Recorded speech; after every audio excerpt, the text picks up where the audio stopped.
we're down here. This is the agility course. Kim Cooper is here from Best Friends School of Dog Training on Stevenage.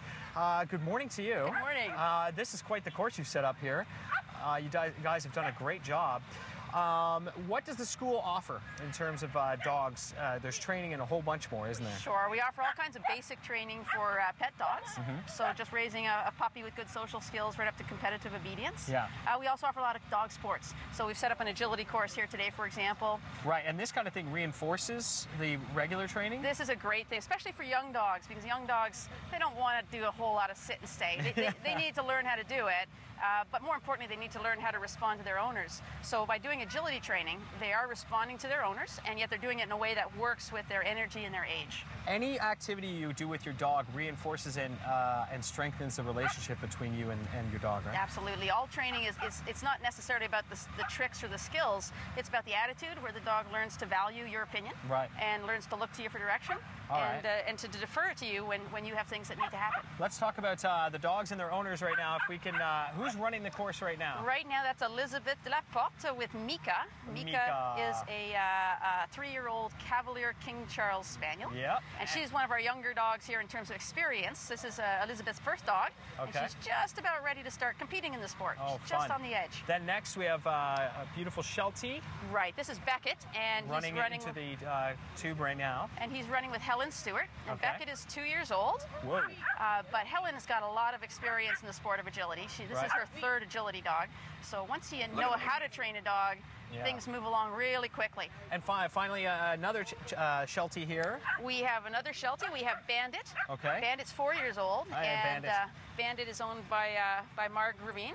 And this is her first agility dog. He's gone and done his first competitions, did extremely well. Awesome. Now, while she's never trained an agility dog before, she's got an amazing amount of experience in training obedience dogs.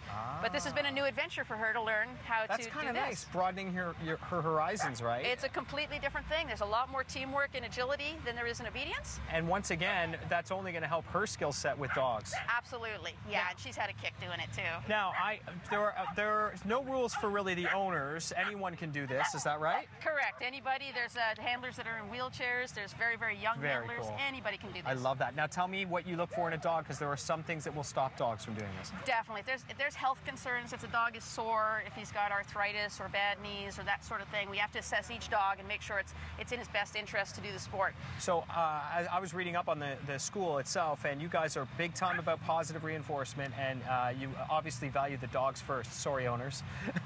Very much. I mean, that's not to say that there's not a time where you have to put your foot down and say, no, there's a rule and you have to obey the rule. But in a sport like agility, the dogs are so willing to do this that any mistakes made are usually the handler's mistakes. They make it look so easy. What I find interesting there is that the dogs make it look easy, and do the errors come from the humans more often than the dog? Very much. The dogs are always responding to our body language cues. Even if you go for a walk, the dog is watching you to know which way you're going to turn, which trail you're going to take. And so they're learning your body language whether you're teaching it to them or not.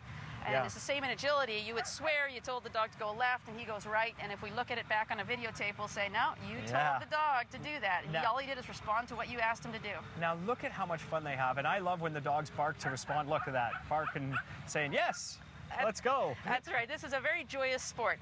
It's great. We should never see a dog plodding around an agility course. It's funny because they make the weave look very easy. I'm just going to try the weave just because I'll come at you here. This is very difficult, right? I mean, you have to think about how fast they do that. That's incredible. That was excellent. Here you thanks. go. There's your hot dog. Yes! Excellent job. Very nice. No. Not from the treat pouch, anyway. Normally, a hot dog makes me very happy.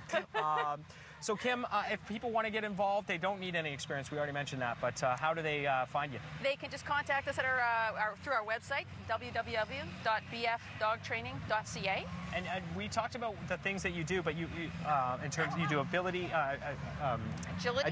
And you've also got obedience as well. But even more specifically, you'll go into search and rescue and things like that? Search and rescue, tracking. We help train dogs for therapy or hospital visitation. We do pet pet tricks, we do frisbee, we do all kinds of So things. this is not a toy and food store that also trains. No, this is pretty much all we do. Yeah. Full-time training. We run 7 days a week. Right now we've got about 400 dogs enrolled in class right now. So All right. we're big and busy. All right, we're going to leave you with one more run from, name again for this? Mika. Mika. Hi. Hi. Oh, what's this? Sit. Oh, there you go. There's a little treat. You're going to go run, okay? I've distracted Mika. See? Human error every time. Mika's going to run the course. We're going to leave you head to a break. Mika's like, I know where the cash cow There was is, a hot eh? dog over here. All Yeah. right. It is in Searville, in Gloucester, live where you live. Oh, there goes Mika. We're back after this.